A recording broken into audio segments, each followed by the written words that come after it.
Ассаламу алейкум туғандар, қандайсыздар? Назарыңыздарда қайрадан эле базары жоқ каналы. Бүгін 16 декабрь 2022 жыл. Мен Бишкек шаарынын түштүк батышы Алгоргөдө жүрөм туғандар. Ошол жерден бир сатылуучу үй бар экен. Ошол жөнүндө силерге маалымат берейин дегем. Так, биринчи болуп баруу жолун түшүндүрөйүн. Азыр мен турган жер Гагарин көчөсү жана Ай көчөсүнүн кесилишинде турам. Сатылуучу үйүбүз Ай көчөсү менен түштүктү карай басып барганда Ай көчөсү 17 даректе жайгашкан тугандар. Картага деле ошол Ай көчөсү 17 дарек деп жазсаңыздар, сиздерди ошол дарек алып барып коет. Анан бул Гагарин көчөсүнүн көптөгөн эле маршруткалары менен сиздер Бишкек шаарынын бурчуна барсаңыздар болот. Бир аз чыгыштı карай бассаңыздар, бул жерде мынакей мектеп көрүнүп турат. Бул мектеп. Анан батышты карай бассаңыздар, бул жерде Барып Алыкулов көчөсү, анан дальше өтүп кетсеңиздер Ак Ордого кирип бара аласыздар. Мына ушундай тугандар. Анда эмесе мен сатылуучуга карай жол алдым. Сиздер лайктан басып, өз оюңуздарды комментарийге жаздырыңыздар. Күн сайын Бишкек шаарынан Чүй областынан сатылуучу үйлөрдү көрүңүздөр келсе, подписаться баскычын басып кетиңиздер тугандар. Андан ары үй боюнча айтсак, 205 квадрат метр тугандар. 205 квадрат метр толук түрдө кирпич менен бүтүрүлгөн. Анан мансард түбүндө жана подвал деле сокольный этаж деп коюшат экен. Подвал деле жилой бөлмөлөр. Азыр видеонун жүрүшүндө көрө аласыздар. Стенасы кирпич, сейсмопояс колоналары куюлган жана биринчи этаж менен могу сокольный этаждын ортосунда плита ташталган жана мансард менен биринчи этаждын ортосуна деле плиталар ташталып, сапаттуу кылып өзүбүз үчүн салганбыз деген оюн айтты үй ээси. Мына ушундай тугандардан. Баратынан кирсеңиздер эле бул жерде бир машина турганга жер мынакей.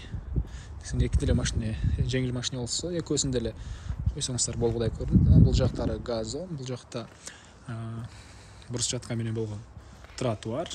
Кошуналар менен болгон чек ара көрүп турганыңыздардай забор менен тосулган тугандар. Мына ушундай. Так. Бул үйүбүздүн чыгыш тарабы. Көрүп турганыңыздардай газон. Бул жакта тугандар үйдүн тышкы тарабындагы ажаткана, баня. Анан 0 этажга түшүп кеткен. Бул жерден дагы эшик бар, жана үйдүн ички тарабы менен деле түшүп кетсеңиздер болот. Бул үйүбүздүн чыгыш тарабынан көрүнүшү тугандар. Үйүбүздүн чыгыш тарабынан көрүнүшү. Дагы бир эскертип кетейин, центральный канализация, суу, свет, природный газ бар экен. Эми короосуна кирип калган маалыматты берейин, анан короосу деп жаман үйрөнүп турмун. Үйдүн ички тарабына кирип калган маалыматты берейин, анан бул жака чыгып дагы калган маалыматтарды берем. Мынакей бул үйүбүзгө кирип кетаткан тепкичтер жана негизги кирүүчү эшик көрүнүшүндай темирден болгон эшик орнотулган. Мынакей бул сатылуучу үйүбүздүн кире бериши, прихожка тугандар. Чыгыш тараптан чоң пластик терезе орнотулган, потолок гипсокартон, дуалдар рабой жана бул жакта мондай кийимленген мондай гардероб дейсизби, ушундай вешалка деле бар экен. Эми андан ары бул жерде мондай бир коридор сыяктуу жай. Бул жерден сиздер 0 этажга деле түшсөңүздөр болот. Бул жака деле чыгып кете алат экенбиз. Бул жакта кирсек эле холл жайгашкан. Мынакей бул жакта холл. Бул холлдон калган бөлмөлөргө өтүп кете алабыз. Түндүк тараптан терезе орнотулган. Үй жылуу экен тугандар. Отопление, паровое отопление, көмүр, электр энергиясы жана көмүр менен жылыткан котелдор менен үйдү жылытат. Андан ары чыгып эле оң тарапка кайрылсак, бул жакта санузел. Анан ички тарабынан раковина орнотулуп суу чыгарылыптыр. Андан кийин бул жактан киреле түз кирсек, бул жакта зал жайгашкан. Бул жакта зал тугандар.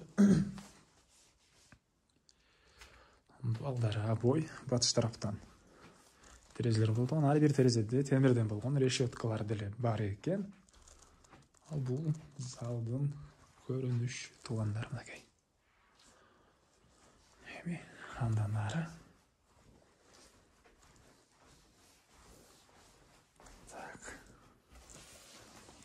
кийинки бөлмөнү көрсөк, бул жакта бир спальный бөлмө.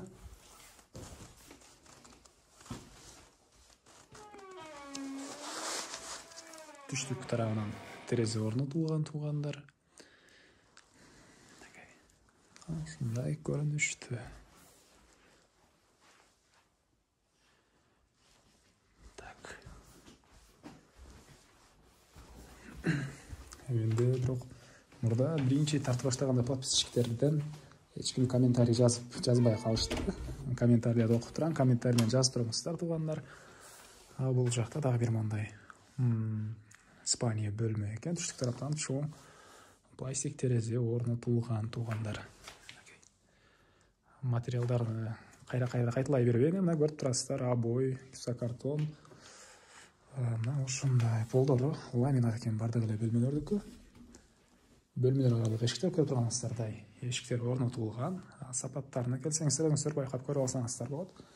Ашыкча мактасам деле комментарийде кээ бир көрүүчүлөр урушат туугандар. Эмне эле макталсың, акча берсе эле мактай бересиңби деп. Бирок кээ бир үйлөр кездешет, ошол мактоого ылайыктуу болгондорун кээде мактап калам мен деле. Андан ары бул үй деле бирок жакшы үй экен туугандар. Мага жакты бул үй деле. Бул мынакей 0 этажы. Бул жер деле бийик экен туугандар, мынакей бийик. Биринчи этажы менен бул этаждын ортосунда плиталар жана мансард менен биринчи этаждын ортосунда деле плиталар тышталган туугандар. Үйүнүн стенасы толук түрдө бышкан кирпич менен бүтүрүлгөн. Бул жер тамактануучу бөлмө. Түзүлө өтсөк. Бул жакта кухня, окей. Раковина суу чыгарылган. Вытяжка жана газ деле киргизилиптир. Газовый плита койсаңыздар деле болот экен туугандар. Анан жакта эмне бар деп айтты элегиз. Кладовка болуш керек. Анан бул жактан анан сиздер чыгып кирсеңиздер болот. Бул жактан өзүнчө бояк менен азыр видео жүрүшүндө көргөзөм. Бул жактан деле 0 этажга кирсеңиздер болот. Жана үйдүн ички тарабы менен деле кирсеңиздер болот туугандар. Бул жакта азыркы учурда гардероб катары колдонушат экен. Андан ары так, башыңыздар айланып калбадыбы? Биз азыр буяктан түштүк. Бул жакты көргөздүм, эми бул жакты көргөзөйүн. Мынакей көрүп турганыңыздардай эшик орнотулган.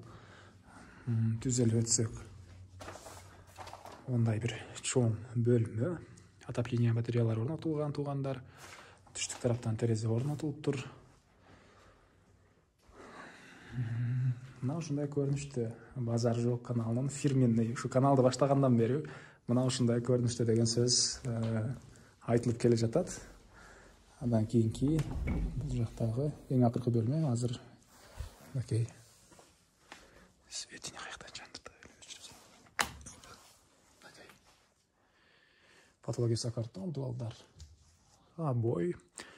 Батыш тараптан мондай терезе дейбиз же форточка дейбизби орнотулган туугандар.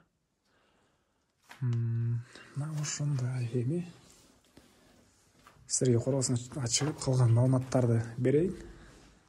Мен кайра сатылуучу үйдүн короосундамын туугандар. Эми бул жактагы баняны көргөзөйүн.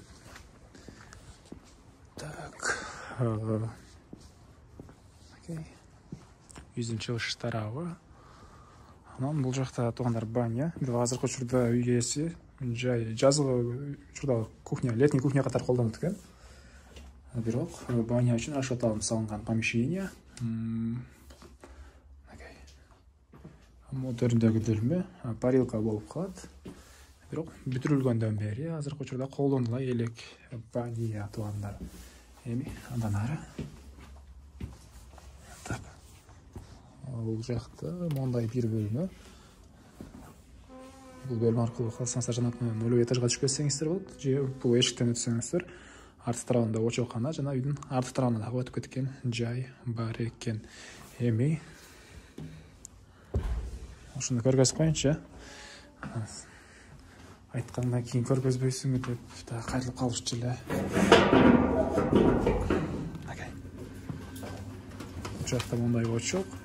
Бул жагы отун канат жана да өтүп кетсеңиздер үйдүн арты тарабына өтүп бара алат экенсиздер. Бул жагы мынакей кошуна менен болгон чек ара.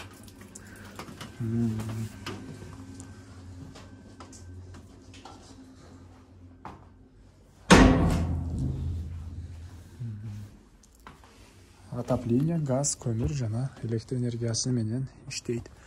Паровое отопление. Үйүсүнөн эле түндүк чыгыш бурчунда бул ыйынтыштырганда жаткана бар. Мына ушундай айтылгандар. Айтылган эмне маалымат калды? Айтылган эле баасы калды окшойт. Бул үйүнүн баасы $140,000 сурап туруп үй ээлери. Анан дагы бир аз сүйлөшүү болот. Ээсинин номери менен экранга калтырабыз, онуко сүйлөшүп көрүңүздөр, сүйлөшүү болот. Достор менен, группалар менен бул видеону бөлүшсөңүздөр, сиздер мага үй ээсине чоң жардам берген болосуздар. Анда мен сиздер менен коштошом. Кийинки чыгарышка чейин туугандар, саламатта калыңыздар.